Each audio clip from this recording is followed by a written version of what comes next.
aujourd'hui pour une nouvelle vidéo et je suis en compagnie de ma meilleure amie d'enfance. Salut. Elle s'appelle Camille et on va faire aujourd'hui un mukbang spécial Ramadan. Donc là, il y a tout pour couper le ftor. Pour les musulmans, ça haftarkoum, si vous êtes en train de couper votre ftor à ce moment-là. Donc là, il y a les différents plats que j'aime manger. Donc c'est principalement du salé. Et ce dont je suis allergique, très très loin de moi. Donc là, il y a différentes choses que j'ai fait avec mon ami. Donc on a fait les brewat au poulet et à la viande hachée ensemble. Fulfla ou matesha aussi. Et puis le hersha qu'on a fait aussi ensemble. Et le bedbot. Le reste, c'est-à-dire ça, j'ai acheté. Et puis les dates aussi, bah, c'est pas moi qui vais les faire quoi. Du coup, bah... Bismillah, hein. Dans cette vidéo, on va répondre à des questions que vous nous avez posées sur Instagram. Et d'abord, on va aussi se présenter pour que vous sachiez qui on est. Parce que je ne me suis jamais réellement présentée dans des vidéos précédentes. Donc, je m'appelle Sonia, je suis étudiante en soins infirmiers et je suis actuellement en première année. En ce moment, je suis en train de faire un stage dans un centre de douleur. Je vous ferai une autre vidéo pour vous montrer comment ça se passe durant mon stage, ce que je fais pour vous en parler. Et qu'est-ce qu'il voudrait savoir d'autre sur moi? J'ai 23 ans, je viens de fêter mes 23 ans. Je fais de la danse depuis le début de cette année. C'est de la street dance, on fait de tout, de l'afro, du hip-hop, vraiment de tout. Et puis, bah, du coup, c'est ma meilleure amie Camille que je connais littéralement depuis toujours. Depuis toujours, littéralement depuis toujours. Donc, je te laisse te présenter. Je finis de manger, mais ça va être sympa cette vidéo. Ça va. Alors, du coup, je m'appelle Camille. Je vais faire 23 ans aussi cette année. Je suis agent de sécurité et bah, du coup, je peux pas trop vous dire où je travaille, etc. Mais voilà. Je vais faire le concours pour rentrer dans la police et voilà, sinon je vais dire pas grand chose, je fais du sport beaucoup. Elle faisait aussi beaucoup de danse. Ouais, j'ai fait aussi de la danse et voilà. Voilà, je crois que ça suffit. Donc pour vous expliquer comment on s'est rencontrés, alors déjà c'est difficile d'expliquer sachant que ça remonte il y a bien longtemps, on était bébés. Mais en soi, ce qu'on sait, c'est que nos mamans, elles sont amies. Et du coup, bah, on faisait du trotteur. C'est le souvenir qu'on m'a relaté. C'est qu'on faisait du trotteur devant l'immeuble ensemble. Parce qu'on habitait dans le même immeuble quand on était toutes petites. Je crois que c'est à peu près ça. Ouais, je pense. Ouais, c'est à peu près ça. Donc voilà comment on se connaît. Puis on n'a jamais perdu contact vu que nos mamans, elles étaient amies. Puis bah, du coup, jusqu'à maintenant, bah, on est potes quoi. À côté... aussi, il y a ma cousine. Bah du coup, comment je la connais? Bah, c'est ma cousine, hein. C'est vite vu. Elle a 25 ans, elle a fait 25 ans cette année. Elle est très très douée en couture, archi douée. Elle fait du cosplay, donc franchement, il n'y a pas à dire. Je sais pas comment elle fait, elle est archi douée. Archi douée, j'insiste là-dessus. Très très douée et franchement elle a énormément de talent et les cosplays qu'ils font et tout, franchement elle et son copain juste au top avec leur équipe, c'est franchement c'est un truc de ouf. Ils ont gagné des concours. Ah oui, ils ont gagné énormément de concours. Vous avez gagné quoi? Tu peux dire hein? Présente-toi. Non mais tu sais que moi-même je sais plus, il y en a trop. Bah, comme quoi? Non mais surtout ça fait 10 ans que je fais ça donc voilà. 10 ans. Ah mais t'as fait le Suisse, t'es dans le Suisse Cosplay c'est ça? Suisse Cosplay Family. Elle est dans le Suisse Cosplay Family. Et t'as pas fait un mondial? Non. Europe? Tu vois, c'est pas européen. Concours Européen. Elle a gagné. Elle a gagné. Quand je dis qu'elle a du talent, bah voilà. C'est bon. Non. Voilà, je vous ai présenté les différentes personnes. Puis à mes parents. Mais ils vont rester hors caméra avec ma cousine parce qu'ils n'ont pas envie d'être filmés. Donc vous les entendrez parler et intervenir s'ils ont envie. En tout cas pour ma cousine, mes parents, à voir. Donc, la première question, c'est quelque chose que j'aurais voulu savoir avant de commencer mes études. Qu'est-ce que j'aurais voulu savoir de particulier avant de commencer mes études? Est-ce qu'il y a des trucs que tu t'attendais pas à devoir faire ou je sais pas.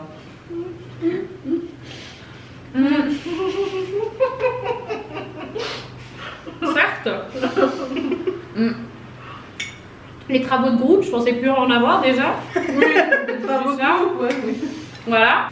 Quelque chose que j'aurais voulu savoir, oui, le programme, comment ça allait se passer, un peu plus savoir comment trouver les informations et savoir le programme de la formation. Comment tu t'organises avec tes études et si tu as des conseils pour mieux s'organiser? Waouh! Alors, moi, comment je m'organise? Mon organisation elle est très bizarre. J'espère que vous êtes prêts. Donc, ce que je fais, c'est que le jeudi et vendredi, je prépare mes cours du lundi et du mardi. Donc, en avance, je prépare ceux de lundi et mardi parce que actuellement, j'ai des études de cas. Donc, ça veut dire, on nous dit Monsieur X atteint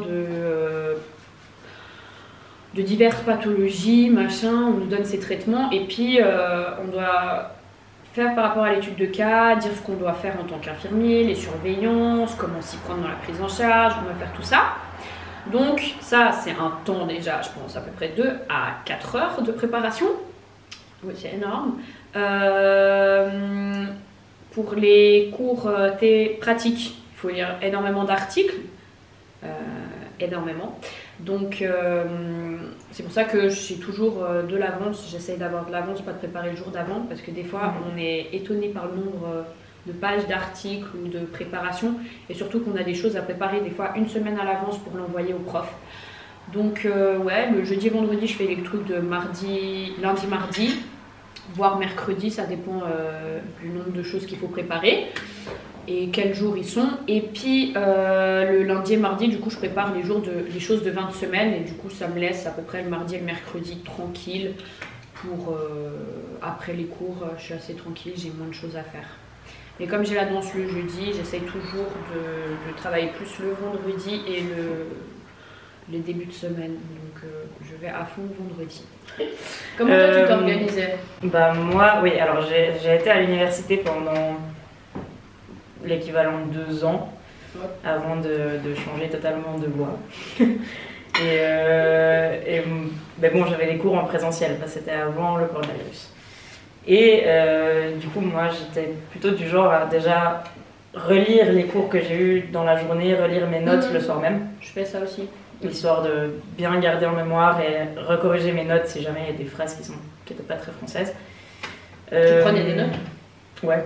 Moi, mais t'avais des PowerPoint toi aussi? Ouais, j'avais des PowerPoint et puis je prenais sur Word à côté. Ah, à côté, ok. Ouais. Et voilà, du coup, le soir, je relisais mes notes déjà et j'essayais de faire toujours le même temps de travail par jour en fait. Par exemple, genre tous les jours, je me disais, ok, bah vas-y, là pendant 2 mois, je fais 1 heure de travail par jour et ce sera suffisant parce que j'avais pas d'examen ou voilà. Mais oui. Je faisais un peu comme ça. Puis quand j'avais les examens, par contre, j'arrêtais pas. C'était du 6h, 23h. Ouais. Après, j'allais encore au fitness et tout. Enfin, je sais pas comment j'ai fait pour tenir. Genre, je serais plus capable. Non, c'est une horreur. Hein. Pendant les examens, t'as plus de vie, ouais, t'existes plus, t'es debout. Ouais, on a 1 semaine avant les examens généralement libre. Du coup, c'est 8h à 22h en bibliothèque. Mais ouais, je faisais ça aussi au début de l'année, genre relire chaque cours à la fin de la journée. Mais comme on avait genre encore les cours en présentiel, des choses comme ça allait. Sauf que là, vu qu'après on a eu les cours à distance, il fallait lire énormément plus de choses, s'informatiser beaucoup plus. S'informer. Informer pour plus de choses, je suis pas appelée français. S'informer pour beaucoup plus de choses, lire beaucoup plus d'articles, bah, no time. La plus de time. Et puis toi, comment tu t'organisais pour les cours? Alors, pourquoi tu rigoles? C'est moi parce que c'est facile, je suis la personne la plus désorganisée de la planète. Du coup, genre j'écoutais en cours. Ouais. Voilà. Et après, j'en faisais rien, tu vois, genre je relisais pas mes notes. En fait, je les relisais au moment des examens et je relisais même pas mes notes, je relisais les notes de ma pote parce qu'elle écrivait trop bien, elle classait tout bien et moi c'était genre des feuilles de cochon mes feuilles, tu vois. Et du coup, j'étais là-bas, tu prête-moi tes feuilles et je faisais comme ça. Bon, j'avais des bonnes notes, tu vois, donc Mais t'as une bonne mémoire, quoi. je sais pas, franchement, je sais pas comment je suis arrivée jusqu'où je suis arrivée dans cette école parce que non, j'ai pas Mais d'organisation. il y a beaucoup de gens que juste en écoutant et en relisant après, ils ont assimilé la matière. Hein. Bah, pas tout, mais enfin, de toute façon, faut toujours relire quand t'as les examens, tu vois, pour Donc, vraiment c'est mieux ancrer pour moi. le truc. Mais oui, j'arrivais quand même à suivre ce qu'ils disaient en cours, à le comprendre. Et en fait, moi, j'ai vraiment besoin. Si je comprends, c'est bon, tu vois, je vais pouvoir l'expliquer, machin. Si je comprends pas, là, ça va pas le faire, tu vois, par contre. Donc voilà. Donc, c'est vraiment propre à chacun. Donc, Ouais, tout le monde a ses facilités. Et puis, c'est ça, faudra que tu trouves ta méthode, excuse-moi. Mais enfin, là, on t'a donné des. Comment nous on fait. Mais tu trouveras ta méthode déjà cette année. Je sais que tu es en APS. Donc, regarde comment toi ça a fonctionné cette année. Et puis, essaye de réutiliser si ça a bien fonctionné cette méthode. Sinon, adapte-la. Voilà. T'as fait quoi comme étude avant? J'étais au gymnase. Toi, t'as fait quoi comme étude avant du coup? Moi, j'ai fait aussi le gymnase en maturité et après, j'ai été à l'université. J'étais en lettres avec français moderne, psychologie la première année, philosophie la deuxième et cinéma. Et toi? T'as fait quoi? Avant quoi? Vu que je fais plus rien. Non, avant la petite enfance, j'ai fait un CFC dans la vente. Donc rien à voir. Tu trouveras ton domaine. Hein. Ah oui. Il faut trouver le. Oui. On sait. T'as eu un diplôme Ouais, le CFC. dans la vente, après t'as travaillé. معليش إلا تكوني في لا لا عادي Ah non, on va pas couper. عادي تكوني un moment. Mais du coup, juste, je sais pas si je pourrais dire ça disclaimer, mais non pas du tout. Le terme n'est pas approprié. Mais même si vous avez 30 ans, 40 ans et vous faites un métier qui ne vous plaît pas, il faut que vous trouviez le métier qui vous plaît. Parce que pour moi, je trouve que c'est important de se lever tous les jours et d'avoir plaisir à aller au travail et de faire quelque chose qui vous plaît. Donc pour tous les étudiants, pour tous les jeunes, jeunes jusqu'à même plus de 30 ans, qui n'ont toujours pas trouvé ce qui leur plaît, quoi, ça reste jeune, hein. De nos jours, les gens ils sont encore aux études à 30 ans. Hein. Oui, Moi j'ai des dans ma qui ont classe. 50 ans, 40 ans. Pareil. C'est important pour moi que, enfin pour moi ça c'est ma philosophie hein, dans ce sens-là, je trouve que c'est important de faire un métier qu'on a plaisir si on a les moyens et puis l'éducation pour. En Suisse en tout cas c'est le cas. Ouais. On a la chance de pouvoir faire ce qu'on veut et je trouve que c'est important de trouver la voie qui nous intéresse. Donc même si vous avez 25 ans, 30 ans et que vous vous rendez compte que ça convient plus, changez et trouvez quelque chose qui vous plaise. C'est jamais trop tard. Je connais des gens que j'ai entendu une histoire déjà d'une personne qui n'avait jamais pu aller à l'université alors que c'était son plus grand rêve parce qu'elle vivait il vivait dans un pays étranger, pas en Suisse. Et puis quand il est venu en Suisse, il n'a jamais pu faire l'université parce qu'il avait déjà des enfants et qu'il n'avait pas les moyens. Et puis, à 60 ans, il s'inscrit à l'université parce que c'était son plus grand rêve de pouvoir faire ses études. Et moi, je trouve que c'est juste honorable de pouvoir réaliser ses rêves. J'ai des personnes avec moi qui ont 40 ans, 45 ans, presque 50 ans. Et je trouve juste hyper honorable qu'ils soient avec nous. Et je trouve ça hyper ouf qu'ils viennent avec nous alors qu'il y a beaucoup de jeunes et autres. Et qui font les études parce que c'est ce qu'ils veulent. Et ils n'ont pas forcément eu l'opportunité avant. Et je trouve que c'est hyper cool que là, du moment qu'ils aient l'opportunité, qu'ils puissent la réaliser, même si c'est pour travailler 1 année ou 2 ans, en moins, ils auront pu faire ce qu'ils veulent et ils n'auront jamais de regrets. Donc c'est important, en tout cas pour moi, qu'on trouve ce qui nous intéresse. Moi, je sais que je vais peut-être être infirmière, certes, mais que je vais peut-être travailler dans un domaine, au bout de 5 ans, ça va plus m'intéresser, je m'orienterai dans un autre domaine où je ferai peut-être une reconversion, on dit ça comme ça ? Oui. Une reconversion professionnelle et j'irai dans un autre domaine. Il faut rester heureux. Il y a des fois on change de profession et des fois on ne trouve pas forcément en faisant nos études, ce qui nous intéresse, moi j'ai eu la chance de pouvoir faire différents stages qui m'ont encore plus aiguillée là-dessus. J'ai déjà réalisé 8 ou 9 stages, c'est pour ça que je suis restée là-dedans. Il y a des personnes qui n'ont jamais fait de stage, donc de changer après, c'est pas un problème. Trouvez ce qui vous plaît, les gens.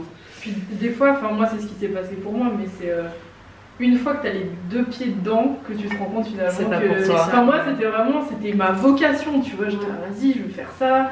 Et au début ça allait, enfin même si enfin il y a toujours, il y a pas jamais, enfin comment dire, il y a jamais que du positif, tu vois, tu as toujours des C'est points un clair. peu plus négatifs, mais en avançant, je me suis dit, ah ouais, ça me va pas, ça me va pas. Et en fait, ça me demandait trop, tu vois, genre émotionnellement, tout ça, c'est les métiers de l'humain et tout, c'est compliqué. Et du coup, enfin, t'arrives presque au bout de ton diplôme et tu dis, ah non, non, mais il faut que j'arrête là, faut que je mette un gros stop. Ouais. Et c'est dur, tu vois, mais des fois, c'est nécessaire et puis faut pas hésiter à le Non. faire. Faut pas s'en vouloir surtout, parce que des Non. fois on s'en veut d'être arrivé à un tel stade Ouais. et d'arrêter. Faut Mais pas le c'est prendre comme un mieux échec en non. fait, parce qu'au Mhm. final t'as appris sur toi, sur ce qui te convient et ce qui te convient pas. Donc en fait il faut prendre cette information là, puis aller de l'avant et te Ça te diriger fait mûrir. dans ce quoi tu as envie quoi. C'est ça. Là, ça part dans ma routine beauté. On change de sujet. Allez, Là, on fait un... on va perdre tous les garçons qui potentiellement regardent la vidéo. Non, plus à l'heure actuelle. Non, non, là, hein. c'est aussi Là- pour les garçons. Là hein. c'est pour tout le monde. Là, c'est pour tout le monde. Il n'y a pas pour tout le monde. La Pas de routine beauté, discrimination, pas de là. discrimination. Ah non, s'il vous plaît, les discriminations, ah bah... hein. Et ceux qui Ouais, s'intéressent laisse pas, tomber. vous quittez pas la vidéo, vous Non, passez vous juste quittez plus tard. pas, vous avancez, je vous dirai, vous... Non, je vous dirai pas, vous avancez. Vous vous débrouillez. Voilà. Du coup, ma routine beauté, alors elle est simple et rapide. Après, ce que j'utilise, du coup, mon savon bar à base d'avoine, parce que c'est bien pour la peau acnéique, même les peaux à tendance mixte, sèche, c'est super bien pour la peau, ça régule en fait la peau. J'utilise un tonique qui a un pH qui est plus bas, donc basique. Et ça m'aide, en tout cas personnellement, ça aide bien à hydrater ma peau. J'utilise après une émulsion, je crois, ouais, une lotion. Donc c'est vraiment une crème qui est assez légère parce que du moment là qu'il va avoir les tons chauds, d'utiliser quelque chose qui est trop épais, non, vous oubliez, ça fait de l'acné. Donc voilà, et le truc le plus important, hein, enfin, c'est voilà. Mettez de la crème solaire été comme hiver parce que ça protège et c'est hyper important. Après, vous faites comme vous voulez, hein. Je suis personne pour vous forcer ou quoi. Mais en tout cas, pour les personnes qui ont eu de l'acné, c'est la chose la plus importante. Mettez de la crème solaire, ça vous évitera de garder des cicatrices parce que j'ai des cicatrices qui ne partiront jamais malheureusement. Et ça évite de garder des cicatrices. Surtout sur les peaux mates, ça se voit encore plus les cicatrices, je crois. Du coup, mettez de la crème solaire été comme hiver. Ça protège déjà rien que des rayons, donc faites ça. Après, de temps en temps, j'utilise des sérums, c'est à peu près tout. Ah ouais, et puis 1 ou 2 fois par semaine, je mets un masque. Voilà. Et puis pour mes cheveux, bah, que du naturel. Hein. J'utilise un shampoing bar aussi à base de Rasoul, pardon, de l'argile. Donc Rasoul c'est le terme arabe. Merci maman. Rasoul c'est le terme arabe, c'est de l'argile. Donc moi c'est un savon shampoing à base d'argile jaune et qui a dedans de l'huile de jojoba et de l'huile de ricin pour fortifier mes cheveux. Donc j'utilise ça et ça me permet d'avoir ces belles boucles. Excusez-moi. Et puis je fais des masques naturels. Si ça vous intéresse, dites-le moi en commentaire et puis je vous ferai une vidéo routine de beauté. Et puis je fais des masques, des choses comme ça. Et puis je mets de l'huile. Voilà. Et vous, c'est quoi votre routine beauté? Parce que la mienne, c'est bien beau, mais moi j'ai une peau à tendance acnéique que vous n'avez pas. Ouais. Du coup, vous faites quoi vous? Aussi, on a des peaux de teints différents, donc peut-être ça change, je sais pas. Bah, je fais pas grand chose en fait pour ma peau. Dans ces vidéos, avant je faisais rien. Avant je faisais rien. Ouais. Mais comme je suis sortie de l'acné, il fallait que je répare le désastre, hein. C'était une catastrophe. Hein. Non, alors moi, bon, j'ai déjà eu de la chance parce que j'ai jamais eu beaucoup d'acné. J'en ai eu un peu, hein, mais c'était pas des gros boutons ni rien, donc j'ai pas de cicatrices. Enfin, j'en fais encore un petit peu de temps en temps, mais voilà. Le masque. Et ouais, le masque principalement, ou quand je mange n'importe quoi. Et si mon coach regarde cette vidéo, t'inquiète, j'ai pas triché jusqu'à aujourd'hui. Elle n'a pas triché. Et sinon, non, bah qu'est-ce que je fais? Je me nettoie le visage. J'ai de la crème à l'aloe vera. Enfin, une sorte de gel en fait à l'aloe vera à mettre après. Et ça c'est cool, ça me fait une peau de bébé. Ouais. Et sinon, bah. Rien de Tu mets pas de spécial crème, quoi. rien. Non, Mais tu sais je supporte pas d'avoir de la crème en fait. Du coup, le truc à l'aloe vera, là, le gel, c'est hyper agréable parce que Ouais. en 2 minutes c'est sec et je sens plus que j'ai rien. Alors que la crème, genre même sur les mains, je supporte pas d'en mettre. j'aime pas Donc non plus. voilà. Et sinon, bah les cheveux. Les cheveux.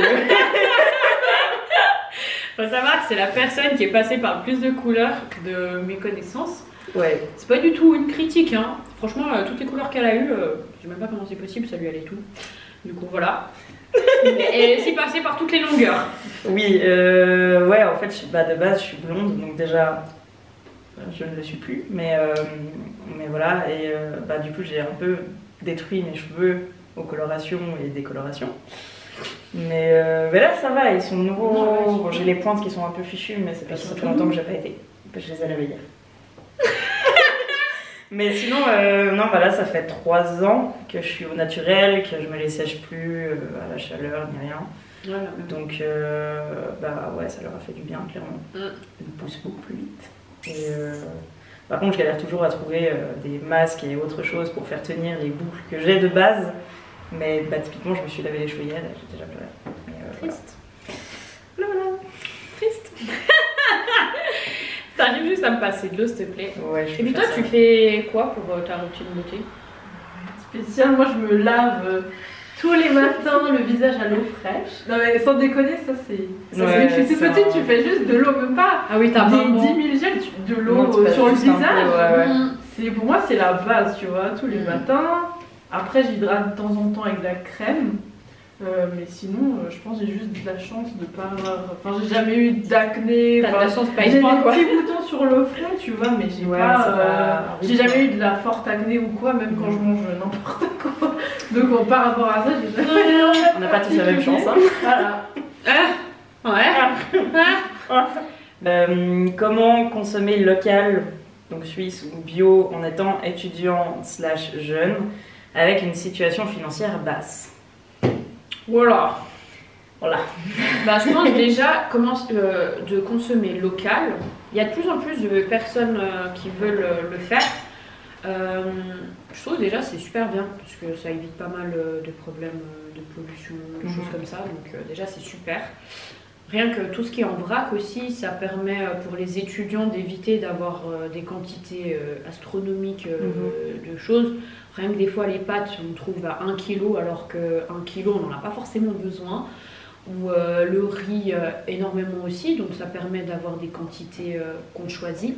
Certes c'est un coût, mais par exemple Mais moi après, ça va, hein, franchement le vrac ça coûte même pas forcément bah c'est plus cher ça, que- après t'achètes au mois. Moi par exemple j'ai acheté du riz et des pâtes, bon les pâtes pas du tout et le riz non plus, mais je vais commencer dans le sens, j'avais déjà prévu de commencer à acheter en vrac, vu que je suis seule pendant la semaine dans ma chambre d'étudiante.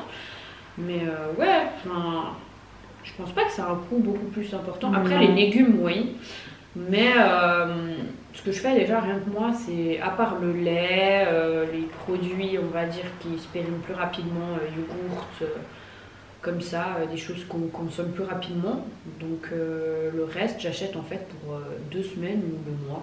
Sur ce, on a fini ce mukbang spécial Ramadan. J'espère que ça vous aura plu de pouvoir rencontrer ma meilleure amie d'enfance et ma cousine qui vous avez certes pas vue mais qui a pu intervenir et donner aussi son avis. Si vous avez aimé, lâchez un pouce bleu et puis abonnez-vous. Et si vous avez des commentaires ou des questions que vous voulez que j'aborde dans une autre vidéo, n'hésitez pas à les mettre dans les commentaires, dans la barre de commentaires. Voilà, sur ce, bisous, bye bye.